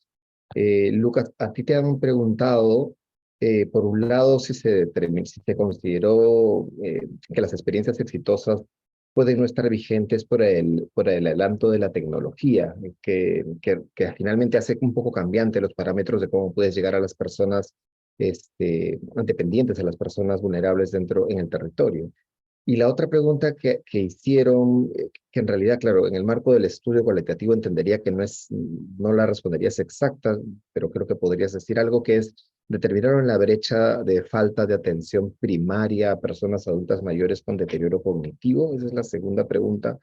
No sé si quieres por ahí empezar con esos 2 puntos. Exactamente. Sobre la primera pregunta, sobre lo que Marco mencionó, el de hospitalizaciones sociales, el único dato que hay es en Chile, que calculaba que 1/3 de las hospitalizaciones de personas adultas mayores eran porque nadie las iba a recoger. O sea, los números de hospitalizaciones donde no hay necesidad de estar hospitalizados son altísimos y genera un costo económico y social y psicológico muy alto. ¿Y por qué traigo a colación este número? Porque está relacionado un poco con la pregunta que hacen. Una de las cosas más interesantes que hizo Amachai fue el uso de los datos, la construcción de un sistema con muchas de las bases de datos que existen, pero que no están vinculadas entre sí. Obviamente que el Perú está construyendo, por ejemplo, en salud, los registros, el historial médico online. Obviamente que hay asuntos de protección de datos personales. Tú no puedes estar compartiendo pues, el diagnóstico por cuestiones de estigma, discriminación, invasión de la privacidad, pero al mismo tiempo hay capas de manejo de información que te permitirían tomar decisiones. Por ejemplo, no sabemos en el Perú cuánta gente tiene deterioro cognitivo. Hay algunos estudios epidemiológicos, pero no tenemos información de eso. Parte del problema que tenemos es que, y acá levanto otra bandera, es que el acceso universal a la salud es limitado en el Perú y la atención primaria de salud es frágil, y al no tener una atención primaria de salud que sea capaz de, en su pequeño territorio, dar cuenta de lo que está pasando, genera unos vacíos complejos en términos de información. Entonces, hablamos de capacitación. Entonces yo digo, bueno, en Europa Alzheimer es muy complicado, pero yo no sé cuál es la epidemiología poblacional del Alzheimer en el Perú. No tenemos la más remota idea, digamos, y ese es un problema. Yo creo que el tema de la tecnología, con eso termino la respuesta, el tema de la tecnología es valioso, es importante, avanza mucho, puede facilitar cosas, pero ahí vuelvo a lo que Catherine dijo en mi primer comentario. Se necesita estar en el territorio, no podemos perder la humanidad, o sea, no podemos hacer, mecanizar todo. Hay un estudio simpático, interesante, con estas nuevas experiencias de chatbox, ¿no? ChatGPT, proveyeron soporte psicológico a personas a partir de respuestas de ChatGPT. Y las respuestas eran muy buenas. Las personas que recibían las respuestas estaban muy contentas con las respuestas. Pero cuando les revelaron que estaban siendo respondidos por una máquina, el nivel de decepción fue altísimo. Entonces, no se trata solamente de conseguir respuestas objetivas, o sea, obviamente que son importantes, ¿no? Pero si pierdes el otro aspecto, pierdes un elemento importante.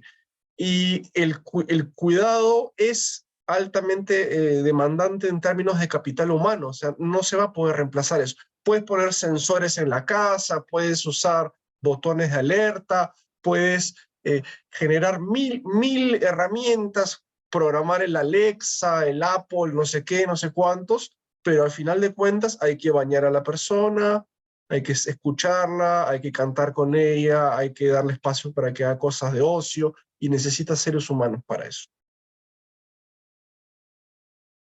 Sí, gracias, Lucas. De hecho, de lo que decías, efectivamente, ahorita solamente hay en el primer nivel de los centros de salud, hay solamente a demanda, ¿no? Que se les genera una historia clínica a las personas adultas mayores, se les hace como una especie de chequeo general con varios de los elementos que tienen que ver con capacidades para la vida diaria, ¿no? también temas sociales, si están solos, no están solos, pero claro, eso es solo a demanda, solo en los lugares en los que se llega con la oferta de salud en el territorio, ese es un porcentaje bajísimo, ¿no? Justo eso fue lo que comentaba Julio Maica con respecto a la construcción de un instrumento que pudiese recoger a nivel nacional la situación en la que se encontraban los adultos mayores y que pudiese brindarles primero una alerta a las mismas personas adultas mayores de si es que tienen que tener el cuidado con respecto a alguna dimensión, pero además que les permitiese tener generación de información para el sistema de salud, ¿no? para el ministerio, para que ellos también tengan la posibilidad de saber en dónde van a tener que priorizar recursos humanos, recursos digamos, profesionales de personas de geriatría para esos territorios. Digamos, la construcción de información ahorita mismo es también un reto importante que tenemos que lograr sacar, ¿no?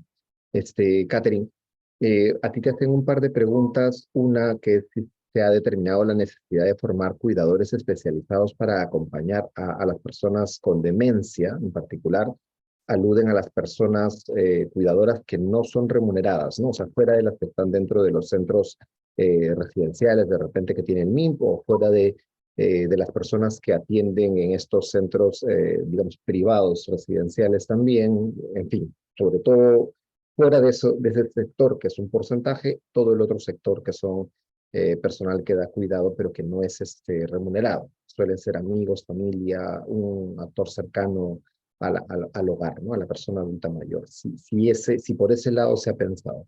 Esa es una primera pregunta. La otra pregunta es si se ha vinculado el trabajo con cuidadores no remunerados, que son principalmente mujeres, con las estrategias de equidad de género que tiene el Ministerio de la Mujer, ¿no? Si han hecho ahí un nexo, porque finalmente este tema de que principalmente las cuidadoras sean mujeres termina replicando esta inequidad de género, ¿no? Finalmente son las personas que terminan dedicando horas de su vida diaria a cuidar y no tienen necesariamente la posibilidad ya sea de trabajar, de estudiar, de crecer ellas personalmente, ¿no? Entonces, si eso se ha podido ver también si ha habido alguna estrategia en el MINPE sobre este tema, ¿no? La vinculación de esos temas, estos dos. Sí, muchas gracias. Voy a pasar por la segunda pregunta, porque justo tiene algo que ver con un comentario que había hecho antes, ¿no? En efecto, justo esta creación o la identificación inicial de la creación del Sistema Nacional de Cuidados nace como parte de esta identificación de que la mayor cantidad de cuidadoras son mujeres. Y por eso, y es de ahí que el sector empieza a hacer esta evaluación desde el despacho mujer y de la política nacional bueno, que ve el tema de equidad de género, ¿no? Entonces sí hay un trabajo que se ha venido desarrollando y justo es el que engarza con el Sistema Nacional de Cuidados. ¿Y por qué quería empezar por ahí? Porque en efecto en mi anterior intervención mencionaba que bajo mi percepción la creación debe empezar por la persona que va a ser cuidada. Todos tenemos derecho al cuidado, pero la evaluación para la creación del sistema o para este engarce finalmente que una los servicios que existen, tiene que primero empezar desde la mirada del que va a recibir el servicio de cuidado. Eso no quita en lo más mínimo todo el trabajo que se viene realizando por el despacho mujer para poder ver el trabajo no remunerado, los cuidadores no remunerados que principalmente son mujeres, como ya se ha comentado, ¿no? Entonces sí hay estrategias, hay todo un trabajo que se viene desarrollando por un área del ministerio y también en este camino de construcción del Sistema Nacional de Cuidados. Lo otro, en relación a la especialización de los cuidadores, en general esto sí se está viendo de manera transversal y esta necesidad está más que clara y sí se ha identificado. Y también ahí aprovecho en comentar algo justo lo que hablaban sobre la data, sobre la información, porque es muy complicado el poder tomar decisiones, el poder adoptar políticas adecuadas cuando no existe información. No existe información de dónde, por ejemplo, en pandemia, en el año 2020, no se sabía dónde estaban los adultos mayores, no se sabía en dónde es que tenían que hacerse las llamadas, se construyó el padrón, se hacían las llamadas, pero la persona ya no estaba en ese lugar, algunos se habían mudado, y luego incluso en el contexto de pandemia, se habían mudado ya habiendo empezado la pandemia por tema de se fueron con los hijos, se fueron a otra ciudad, buscando también protegerse del contagio, etc. ¿Qué herramienta es la que se ha venido, la que se ha estado previendo durante los últimos 2 años? Fue la construcción de una encuesta nacional de personas adultas mayores. Este instrumento ya ha sido elaborado, ha sido concluido, se ha trabajado con el INEI, y actualmente se encuentra a la espera de presupuesto por parte del Ministerio de Economía y Finanzas. Esto busca tener más información del estado de dependencia que puedan tener las personas adultas mayores, cuál realmente es el rol que vienen cumpliendo en su comunidad, entre una serie de información. En realidad es una encuesta bastante amplia, bastante fuerte, sin embargo eso también la convierte en una encuesta bastante onerosa y quizá ahí el retraso. Sin embargo, los que estamos en esta temática sabemos que es importante y es más que necesario tener información actualizada y cercana de la situación de las personas adultas mayores, más aún con el crecimiento poblacional que tenemos ya actualmente y de los próximos años. Gracias, Catherine. Efectivamente es interesante lo que cuentas con respecto a esta encuesta que se está planificando, que se levante información. Sería genial poder tener también ahí una articulación intersectorial para ver finalmente la medición. Marco, hay un par de preguntas para ti. Voy a empezar con el que es un comentario y luego paso a las 2 preguntas. Uno primero es un comentario que dice sobre la importancia de la capacitación académica de calidad para los cuidadores, ¿no? Mencionan que se desarrolla a partir de una ONG de FOCADI, bajo el estigma de una atención centrada en la persona, pero además también se debe tener en cuenta ciertas características personales, señala la persona, ¿no? Aptitud, empatía y resiliencia. Ese es como un comentario. Luego, las preguntas que te plantean son, desde su experiencia, ¿qué países en Latinoamérica ahorita, digamos, tienen como las rutas más avanzadas en temas de sistemas de cuidados, temas de salud, de pensiones? Y, digamos, desde esta experiencia, ¿de cuál nos parece, digamos, podría ser mejor aprender ahorita en la situación en la que se encuentra el Perú? De hecho, creo que por ahí te comentaba algo también Lucas con respecto a los casos de Uruguay o de otro país más. Y la otra pregunta es, dentro de esa lógica de por dónde empezar, los diferentes tipos de planteamientos para lo que se tiene que ir pensando, más allá de que se llame sistema de cuidado todavía o no, ya sea después. ¿Cuán importante es trabajar, dice la pregunta, el sistema de pensiones?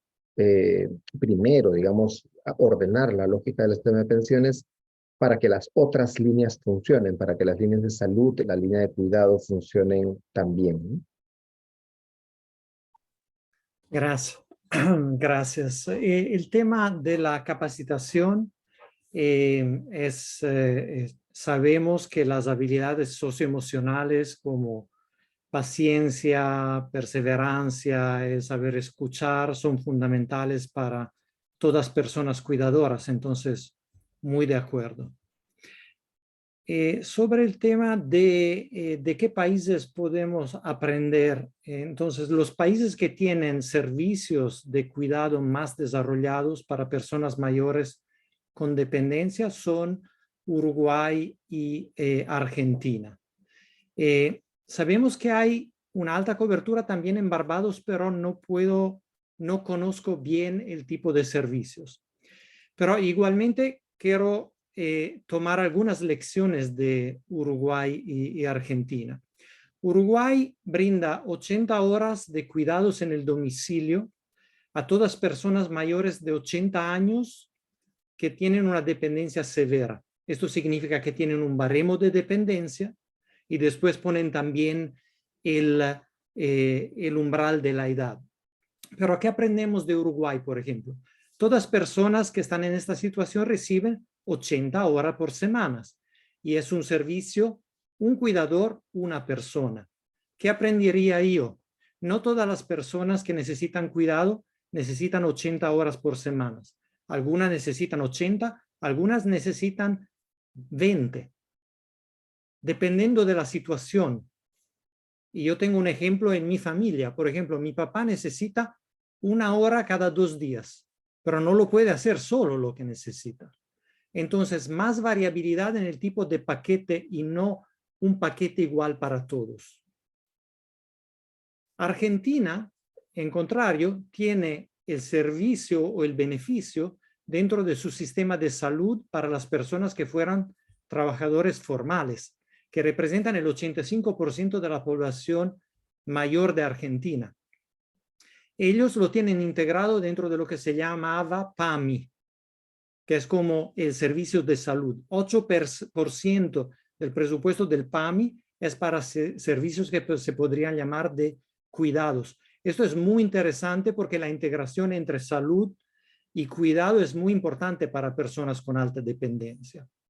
Sin embargo, queda fuera 15% de la población, que es aquella más pobre, que no tuvo un empleo formal. Entonces, esto es un problema. Otros países como Costa Rica han avanzado mucho en el sistema institucional, en la definición del baremo, pero todavía no han empezado a implementar el baremo en el territorio y no han definido el paquete de servicios que se brinda a quien ha pasado el baremo, que ha sido clasificado como alta dependencia. Entonces hay varias experiencias por aprender, pero probablemente Perú necesita hacer un diseño suyo un poco diferente de todos los otros. Y aquí me conecto un momento con el tema de la tecnología. No estoy hablando de bot, estoy hablando de sistemas que permitan ver cuál es el cuidado en el domicilio, porque hay una fuerte preferencia a envejecer en el domicilio, en la casa, pero es muy difícil saber qué se está haciendo como cuidado dentro de la casa. Entonces, los aplicativos más interesantes que yo he visto en mi trabajo son aquellos que permitan a la persona mayor de poner información, al familiar de poner información, al familiar de decir cuán satisfecho está del trabajo del cuidador que vino a la casa, si se hicieron algunas tareas o no. Y esto viene analizado de otro lado para saber si el trabajo de cuidado es aquel que se prescribió, porque si no, dentro del hogar no sabemos nada de lo que está pasando. Finalmente, en tema de pensiones antes de cuidado o salud, yo diría no, porque, por ejemplo, en Estados Unidos, una persona mayor de cada 6 necesita cuidado de largo plazo. Esta persona va a gastar $270,000 para esto, que equivale al ingreso de muchos años. Entonces, ¿yo cómo puedo dar una pensión a todos para que la persona cada 6 se compre el servicio de cuidado de largo plazo? Tendría que dar una pensión altísima. Por esto que digo, antes aseguramiento de los riesgos en salud, que todos tengan una salud de calidad, accesible, sin alto gasto de bolsillo, para que no deba comprarse un aumento de la calidad del servicio en salud. Y aseguramientos de los servicios de cuidado para quien lo necesita, porque es más barato asegurar que darle el dinero para que se lo compre. Y después, al mismo tiempo, claramente arreglar también las inequidades del sistema de pensión que existen en Perú. Están analizadas también en el informe que tú mencionaste antes. Hay una parte de pensiones, una parte de salud para quien quiere leerla. Yo no soy experto en pensiones, pero he aprendido mucho trabajando en este informe. Muchas gracias, Marco. No sé si alguno de los tres quisiera complementar con alguna idea más o alguna cosa más para cerrar. Si no, ya iríamos pasando al momento de cierre de este evento. No sé si Lucas, Catherine o alguno quiere dar alguna palabra final de cierre. Y si no, dado que veo el silencio, vamos a pasar. Les agradezco muchísimo la participación a los tres. Ha sido muy interesante la conversación. Ahorita vamos a pasar a tener un primer momento de clausura, que está con nosotros el director ejecutivo del programa Pensión 65, Julio Mendigure. Él ha estado trabajando un instante, justo acaba de cerrarse, lo voy a trasladar al seminario que acaba de moverse al backstage, ahora está entrando. Julio, ¿qué tal? ¿Cómo estás? Justo estábamos comentando que estabas por acá en el evento. Muchas gracias por estar en este espacio. Te he visto que has estado conectando, escuchando desde mucho antes en la reunión. Te damos la palabra para que puedas realizar la clausura del evento. Julio Mendigure es el director ejecutivo del Programa Nacional Pensión 65. Julio, tienes la palabra. Muchísimas gracias, Ahmed. Yo quiero, en primer lugar, felicitar a la Dirección General de Seguimiento y Evaluación del MIDIS por la organización de este webinar en el que hemos escuchado extraordinarias presentaciones, comentarios y preguntas de participantes que ha despertado muchísimo interés el tema. Desde luego, en el Perú estamos experimentando un proceso de envejecimiento acelerado y también posterior a la pandemia el incremento de la pobreza, especialmente que van golpeando a la población adulta mayor. De allí entonces que cobra muchísima importancia y vigencia el tema que hoy día se ha conversado a partir de la experiencia de Amachay, que se ha implementado como una iniciativa que emerge del Ministerio de Desarrollo e Inclusión Social, pero que luego involucra a otros ministerios e incluso niveles de gobierno. Yo creo que ya no cabe en este momento hacer un repaso de los logros importantes que se ha podido visibilizar a través de Amachay. También se ha podido identificar algunas limitaciones y algunos factores que han, digamos, facilitado su éxito, aunque temporal. Yo creo que lo que queda clarísimo desde mi punto de vista en esta tarde es que en principio, como Estado, debemos facilitar el acceso a los cuidados, especialmente a las personas que se encuentran en situación de vulnerabilidad. Y estamos hablando de adultos mayores, estamos hablando de personas con discapacidad, estamos hablando incluso de los niños. En ese sentido, me parece que el tema, sin duda, no solamente es de actualidad, sino que es absolutamente retador para los ministerios, tanto de Desarrollo e Inclusión Social, para el Ministerio de la Mujer y Poblaciones Vulnerables y para el Ministerio de Salud, que me parece que son los tres ministerios que debiéramos estar absolutamente comprometidos en la instauración de un sistema nacional de cuidados.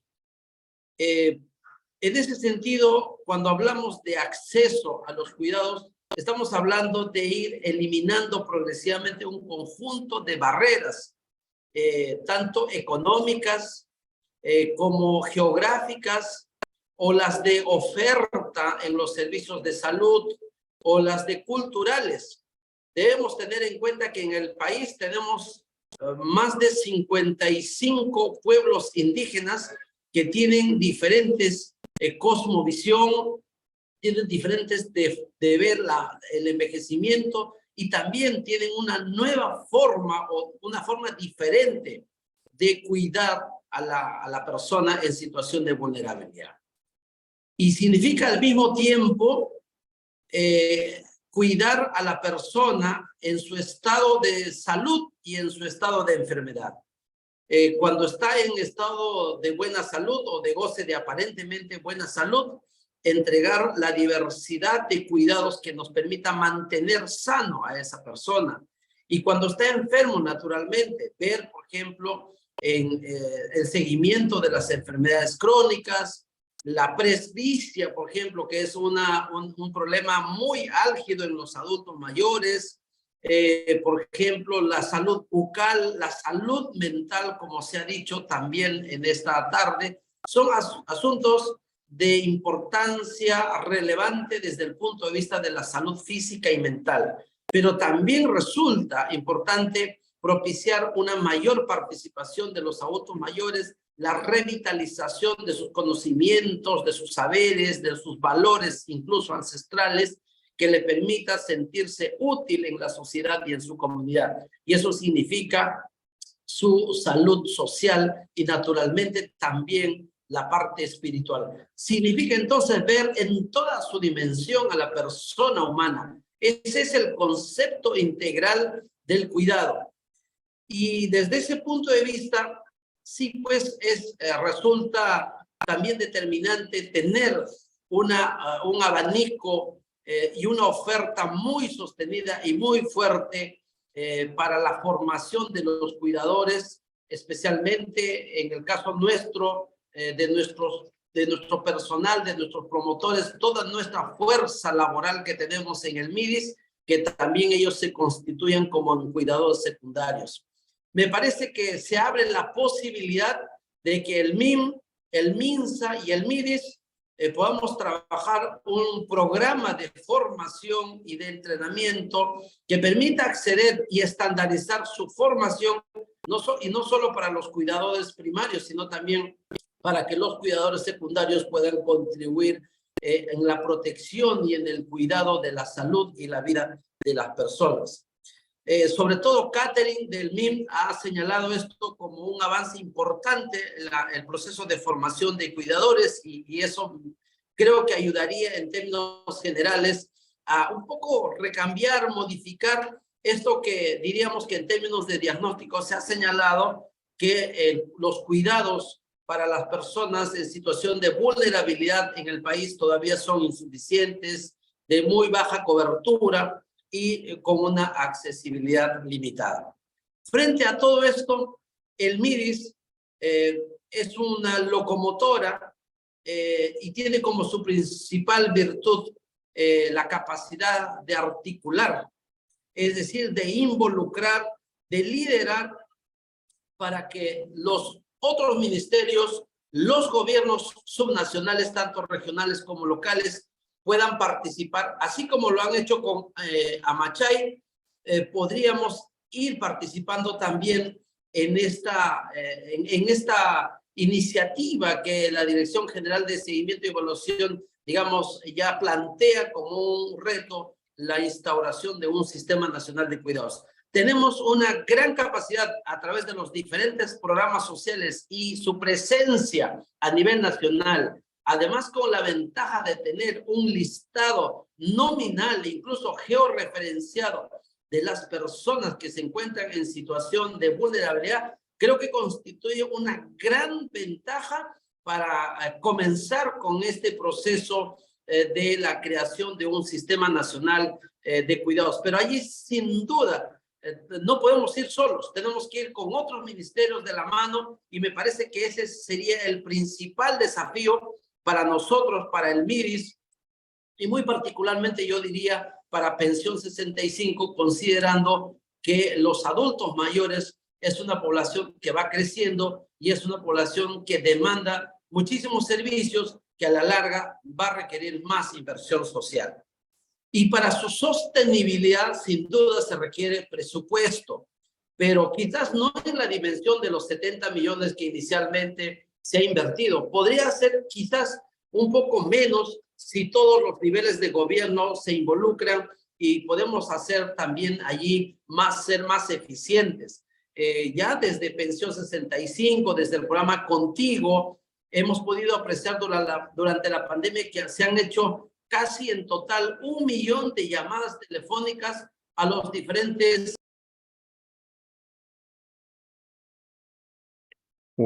Tuvo creo que un pequeño inconveniente técnico, Julio. Ha salido de la reunión. Vamos a ver si todavía ingresa. Mientras tanto, aprovecho para agradecer la participación de todos y todas las que han estado en el evento. Lucas, gracias. Marco, Catherine, sus opiniones, sus comentarios han sido bastante interesantes. Creo que dan ruta para seguir pensando en cosas que tenemos que trabajar en el futuro cercano. En realidad creo que hay que ponerse manos a la obra en este tema de mejorar estos servicios que se brindan para las personas dependientes en los hogares. Ahí está, justo ha regresado Julio. Que tuvo un Les problema quiero pedir técnico. mil disculpas, solo para ir terminando, perdonen la interferencia o la interrupción. Entonces señalaba de que tanto Pensión 65 como el programa Contigo han hecho más de 1 millón de llamadas durante la pandemia. ¿Y cuál fue el impacto? El impacto ha sido menos accidentes, menos adultos mayores y personas con discapacidad que se hayan enfermado por COVID y por otras enfermedades, menos hospitalizaciones, menos defunciones y sobre todo ha incrementado la percepción de bienestar, se ha incrementado también una mayor participación del personal que cuida, en este caso a través de nuestros promotores. Esos impactos ya se están cuantificando. En el caso de Pensión 65 hay estudios, digamos, muy sólidos que van señalando que se ha reducido la mortalidad hasta en 11 puntos porcentuales e incluso la esperanza de vida se habría incrementado en más de 1 año en comparación a la población que no participa, digamos, dentro de un sistema de protección social. Entonces, creo que sí hay muchas condiciones para impulsar el Sistema Nacional de Cuidados. Creo que el colega del BID nos ha señalado como ejemplos el caso de Uruguay, el caso de Argentina. Digamos, no estaríamos partiendo de cero. Creo que hay una experiencia que ya existe en América Latina y en el Perú ya se han dado algunos pasos. Creo que también hay que impulsar la transferencia tecnológica. Estas plataformas de alertas que se han construido durante la pandemia en Amachay debiera estar hoy al servicio de los adultos mayores, en general de las poblaciones vulnerables, y que no se apague el fuego y la pasión que se puso durante la pandemia para cuidar de las personas que se encuentran en una situación de desventaja. Por eso me ha parecido realmente muy rico, muy provechoso participar de este webinar. Yo reitero mi agradecimiento y la felicitación a la Dirección General de Seguimiento y Evaluación por propiciar esta discusión de altísimo nivel académico, y aliento y deseo que los diferentes representantes, panelistas y expertos que han participado, así como las personas que están en calidad de oyentes, pues podamos mantener unidos con este sentimiento de cuidado, de protección a aquellas personas que están en una situación de desventaja. Muchísimas gracias. De esta manera, en nombre del Ministerio de Desarrollo e Inclusión Social y en nombre propio, deseo clausurar este evento que ha sido de mucho provecho, de mucho enriquecimiento para nosotros y para la comunidad académica participante. Muchas gracias y muy buenas tardes. Agradecemos las Gracias. palabras de clausura del señor Julio Mendiguren en esta versión 32 de los miércoles de Evidencia Midis. También quisiéramos agradecer en nombre del Midis a Lucas Sempe, Catherine Castillo, Julio Maica y Marco Stampini por su destacada participación en este evento, y a la moderación de Ahmed Agüero de la DGCE. Deseamos tenerlos en una próxima oportunidad. Además, les hago llegar el agradecimiento del doctor Enrique Velázquez, director general de Seguimiento y Evaluación, y de la señora viceministra Fanny Montellanos, a nombre del MINIS. Finalmente, queremos recordar a nuestros participantes que al finalizar les agradeceremos observar la encuesta que aparecerá, la cual la invitamos a ser respondidas antes de retirarnos. Mientras tanto, por favor, invitamos a todos los panelistas para encender sus cámaras y poder tomar una foto final de este evento. El señor Julio Mendiguren también puede acompañar con cámara encendida y se lo vamos a hacer. Excelente, muchísimas gracias. A ver, vamos a tomar una foto. Excelente. Muchísimas gracias. Gracias a todos por habernos acompañado. Hasta una siguiente oportunidad.